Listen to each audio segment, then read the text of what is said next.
Hindi pa nga nailalabas dito ang iPhone 16 pero tinatalo na siya dito ng Red Magic 9S Pro. Dahil itong nasa kamay natin guys, ang pinakamabilis na kahit na mabibigat na games kayang-kaya nitong phone na ito. White yung nakuha natin dito guys, kaya naman excited na ako ditong i-review ang product na ito. Before we start, unboxing muna tayo. Nung dumating na to, chinek ko muna dito kung kumpleto. Eto nga yung kanyang box dito, pure silver pa rin. Tinanggal ko na dito yung box niyang maliit. Frost nga pala dito yung nakuha natin, kaya puti. At grabe guys, napakaganda ng kanyang disenyo. May kasama na nga itong mga manuals, warranty card, at syempre yung kanyang case na eksaktong-eksakto lang din kapag sinukat mo dito sa ating Red Magic. Syempre guys, may kasama na itong pin. O diba? Lalong nag-enhance dito yung cellphone. Lalo na pag may case na. Syempre guys, kasama na rin dito yung 80 watts na charger niya. Na end-to-end Type-C dito yung cord na gagamitin mo. Pwede nyong i-post yung video para makita nyo dito yung details. Let's talk about design guys. Sa top niya may mic hole, may speaker, IR sensor para magamit mo na remote yung phone mo, 3.5mm jack, at dalawang guhit para sa kanyang signal. Sa button niya naman may speaker ulit, dual SIM card tray, mic hole ulit, at Type-C charging port. Dito sa right side niya, napakarami ka dito makikita. Nandito yung kanyang shoulder trigger na may 520Hz, na may bago ditong backlight design. Nandito yung kanyang intake vent para sa kanyang fan,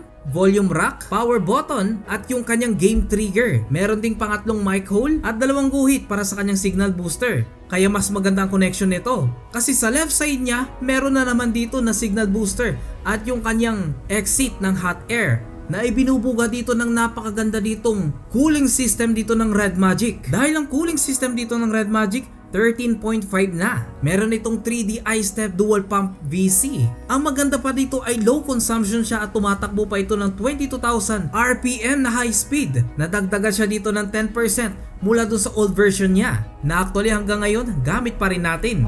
At yes, no camera bump talaga dahil flat na flat yung likod niya. Napakaganda rin dito ng kanyang display. Full na full yung kanyang display. Dahil gumagamit itong technology na ito ng under-screen camera na sa mga nakaraang videos natin, ganun yung mga ginagamit nila. Kaya naman makakapaglaro kayo dito ng games na walang nakaharang na camera. Kasi actually, sila yung nauna dito mag-under-screen camera. Let's talk about specification guys. Gumagamit nga ang Red Magic 9S Pro ng processor na Snapdragon 8 Gen 3. Ito yung leading version na meron itong dedicated gaming chip na Red Core 2 Pro, UFS 4.0 at LPDDR5X na yan. Ang ganda na ito guys kasi long lasting na siya. Dahil umaabot na yung battery niya dito ng 6,500 mAh. Yung screen niya dito nag-evolve lalong gumanda kasi gumagamit na ito ng BOE Q9 Plus FHD plus flat screen na may measurement ito ng 6.5 inches. Ang maganda pa dito ay may resolution ito na 2480 by 1116 na may peak brightness ito na 16,000 nits. Kaya naman no worries kahit tag-init o maliwanag yung paligid. Kitang kita mo pa rin dito yung display. Syempre nasa 120 refresh rate pa rin yan, automatic na yan. Na may touch sampling rate na 2000 Hz. Bago pa lumapat yung daliri mo sa screen, magta-touch na yan, ganun kabilis. May apat nga pala ditong klase ang Red Magic 9S Pro. Ito yung slit na black version, Snowfall na silver version, may Cyclone na transparent glass, black version pa rin siya, Frost na transparent ulit pero white version naman. Each of these ay nagkakaiba dito ng mga specs. Pero yung napunta sa atin, 12GB of RAM na may 256 ditong internal. Ito yung Frost. Actually magugulat ka dahil yung ibang version na ito hanggang 28GB na pwede mong i-extend dito yung RAM. Kagaya ng sinabi natin dito kanina, low power consumption na dito yung kanyang fan na mayroon ditong 22,000 RPM high speed na syempre may LED na yan at pwedeng mag-iba-iba dito yung kulay.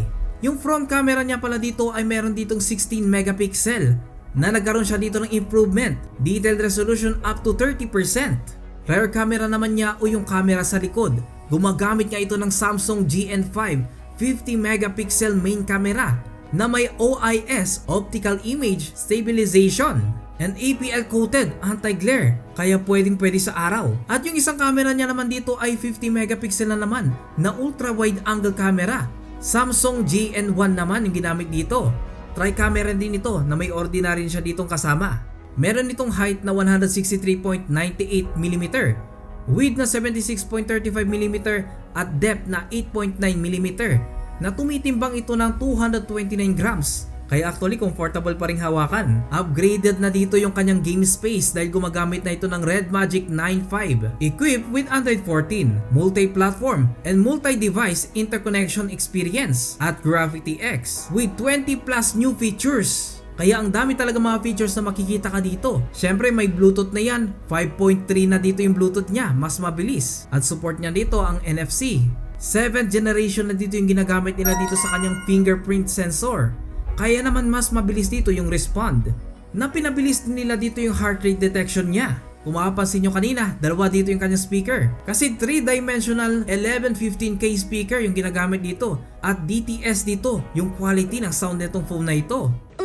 Tea is still the best. Captain, do you want a bottle? Sa material naman na ginamit dito, gumamit sila dito ng aviation aluminum middle frame, double-sided glass naman sa top and back, glass, metal synthetic rear cover. At nga pala yung lighting effects niya naman, gumamit sila dito ng colorful fluorescent fan na available sa lahat ng version nitong Red Magic 9S Pro.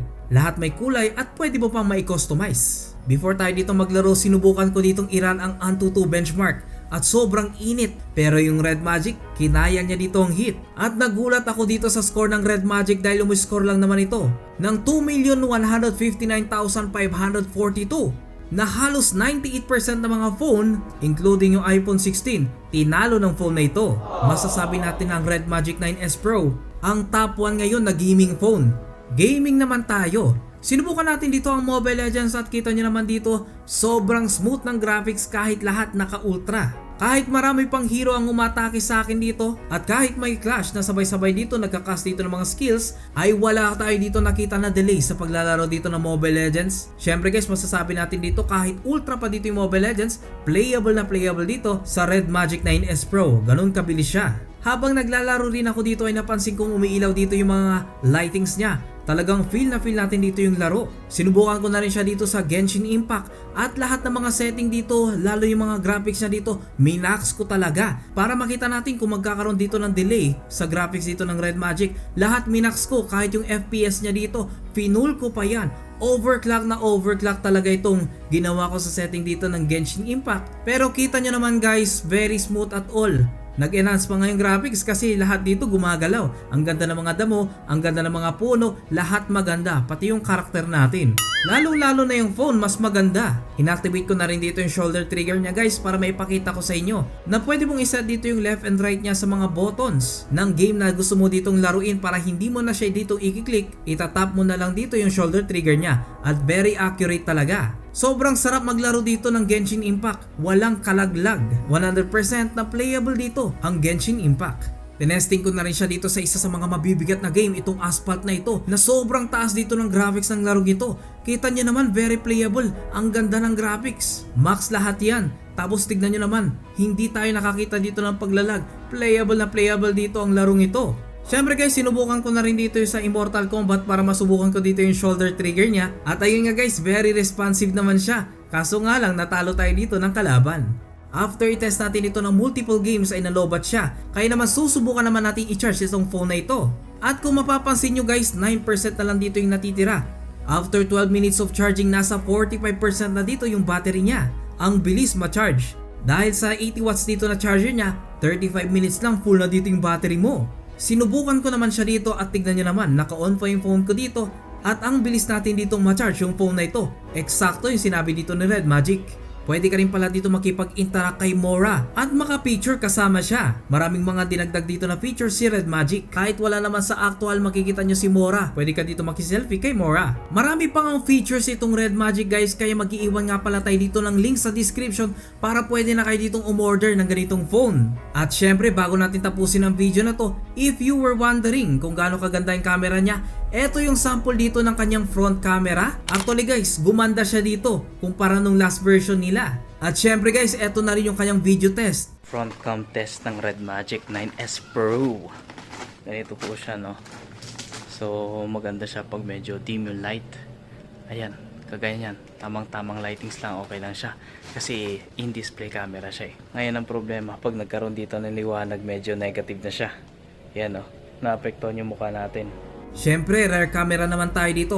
Eto nga pala dito yung kuha dito ng mga rear camera niya. Kitang-kita natin dito na detalyado dito yung mga kulay. At actually guys, very sharp yung kuha niya. At syempre, eto naman yung kuha ng kanyang video sa rear camera niya. Ito naman yung rear camera niya, Red Magic 9S Pro, at mas okay siya. At ang maganda dito kasi parang may action camera siya eh. For example, maglalakad tayo. Nandito kasi tayo sa bakura namin eh. For example, maglalakad tayo. Yun oh. Halos walang yanig. Ang ganda rin ng kuha niya, pati yung details, kitang-kita natin. What do you think of Red Magic 9S Pro guys? Sa tingin nyo ba, ito na ang pinakamalakas na phone? Kindly comment lang below guys. At syempre guys, huwag kalimutan nga pala ditong tignan ang link natin dito sa description sa mga gusto ditong umorder ng ganitong phone. Salamat ulit sa panonood mga kaloko.